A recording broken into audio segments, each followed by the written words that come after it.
changed it up a bit too much, man. Like, he had Rice no longer in the 8, which is where Rice has been doing all of his good work across this season. And then you didn't have Marino in the 9, which is where Marino's done all of his good work across the season. And I feel like that just mashed it up. It made it really difficult. Like, we couldn't control the midfield. Like, I keep hearing people say that. People keep saying, like, he changed it up. Bruv, Rice, we bought Rice for 105 million when he was a 6. He is a 8 and a 6. Him moving from the 8 to the 6 doesn't change anything. That's his position. And then Marino playing in the 8 is his position. Because he's been playing well up front, doesn't mean he shouldn't be able to play well in his actual position. We didn't change anything. We put everyone in their natural positions.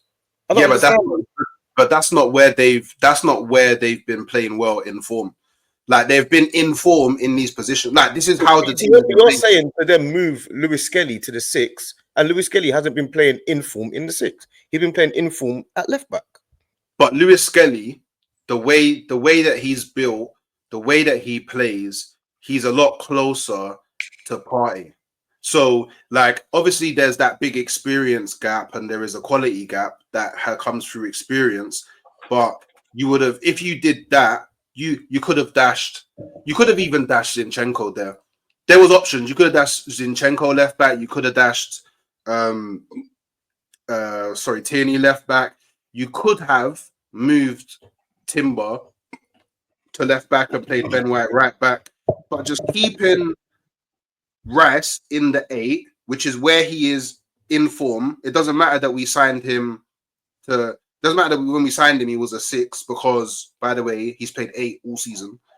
Like, literally all season, he's played 8. Like, that's what he's been playing all season. But you're saying he made too many changes, but then you're saying he could have put Zinchenko in the 6 and Timber. That's still 2 changes, the same amount of changes.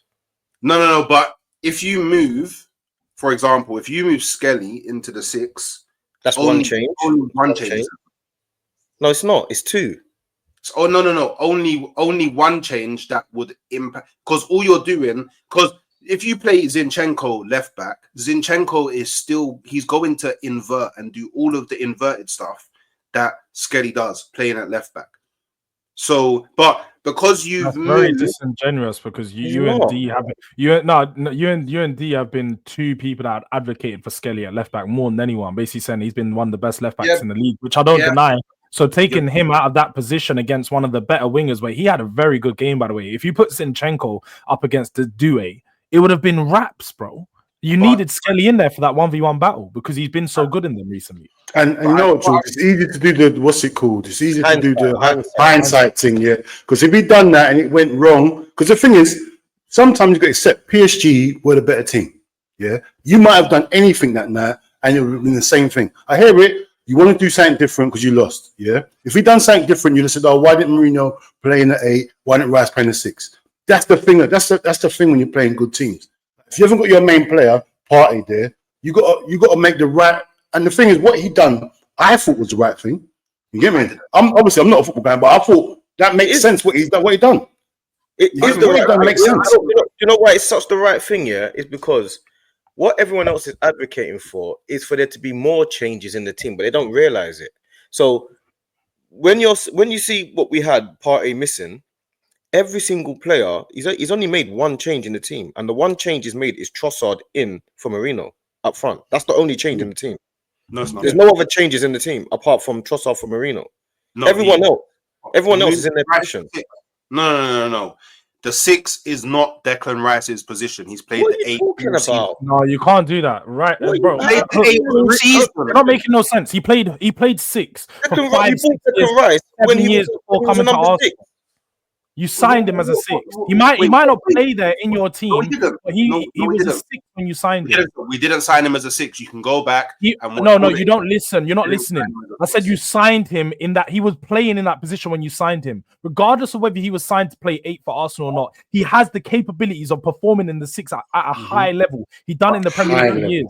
But can he not play 6 then? Declan Rice can't play 6 then? Is that what you're saying? He can't play 6 ever again. In our system, he plays the 8. Our system dictates for there to be someone who, for sake of better word, good on the ball in deeper areas, like a Partey, like a Zubomendi, who we're actually someone that can start building up play can receive it from the defenders and start building up from the back. That's not Declan Rice's game. Declan Rice's game is to drive with the ball. He powers with the ball, which is why he is better in the 8, which is why when he's been playing in the 8 all season, every single good performance you've seen from Declan Rice this season has been in the 8, because all season he's played in the 8.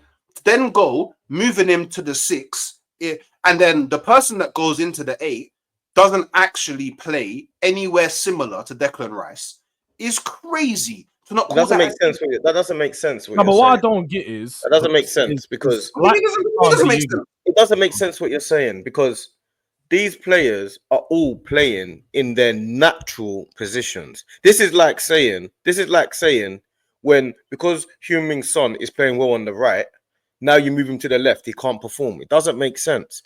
Declan Rice is a 6. He's playing well in the 8. Mikel Merino is an 8. No, let me finish. Mikel Merino is an 8 that's playing well up front. So when you move him now to his natural position and you move Declan Rice to his natural position, that's not the reason. That's not you. You're now saying he shouldn't have done that as a manager. That's all he should have done. You're now saying that he should have discombobulated the team more, because you're saying Marino should stay. That's what you're saying. You're saying he should move Lewis Skelly into the 6. So that's not a change then. So by your logic, that's not a change, because Miles Lewis Skelly's natural position is midfield. He hasn't played in the senior level. I mean, it doesn't even count. Trying to compare. Let me ask this question. I don't know what his question is. I can't hear his question. What's your question? No, I'm saying it's not a question. It's a statement. By your logic about Declan Rice, his natural position being a 6, so it's not a change. Miles Lewis Skelly's natural position is in midfield. What's your point? So it's actually less changes to move. It's actually less changes to move Miles Lewis Skelly into midfield. No, it's not, because the person coming in, you said, is Zinchenko. That makes it a problem change. If you take out Marino from the 9 and put him into his natural position and then play a natural forward guy in Trossard up front, that makes sense. You taking out Lewis Skelly and putting him in the 6 and playing Zinchenko. If Calafiori was fit, I can understand your logic. But you're saying put Zinchenko there. Okay, also wait, Hooks. What you're failing to realize as well is, I think what Arteta want to do, because when I look at this, by the way, just taking it back from this specific argument as well, I don't actually think Arteta coached a bad game. I thought Arteta actually coached a good game. I think Arsenal played well. I think in moments of the game, you guys took over the game. And what they done is they blitzed you for the first 20, 30 minutes what I thought the game would be. They blitzed you. They had a few chances. They only got that. Remember, I told you, they don't finish well, Hooks.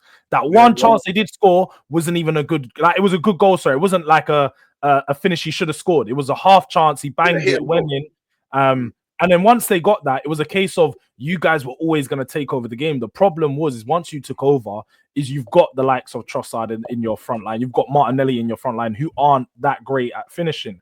But he wanted to use the core group of players. Trossard plays every week. Marino plays every week. What D is saying is correct. You use the players that are consistently playing. You don't go and get an outsider like Zinchenko, who, for one, let's have it right, he stopped playing because he's not good enough. He doesn't play in any games where it's top level for you, man. He plays against the shit teams because he's not good enough. So we have to be honest here. What Arteta done wasn't the wrong decisions. I actually think he made the right decisions. Arsenal were just very unfortunate not to score yesterday. On Tuesday, sorry. Don't we think that's like Dean? Do you think Arsenal were close to winning that game or should have won the game? Bro, I think you know what it is, yeah. We delved too far, because you know what it is, yeah. Luis Enrique played a wonderful game. I told Dukes already. This ain't the same PSG, bro.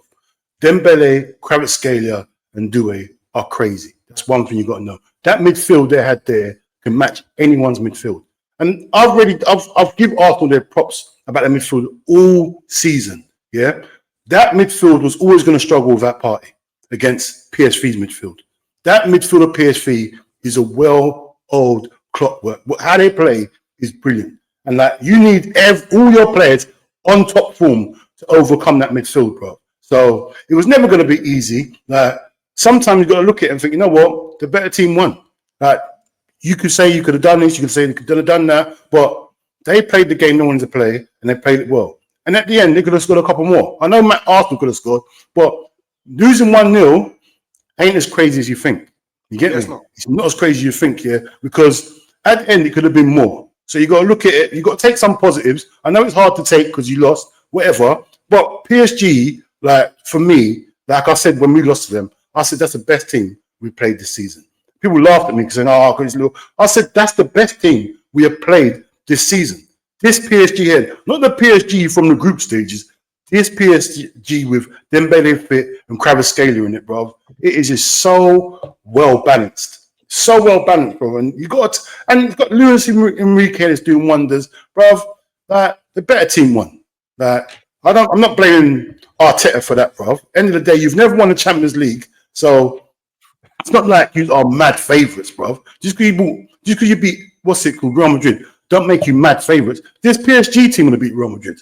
You get me? So, bro, you're playing against a team that is high. I expect them to go on and win it.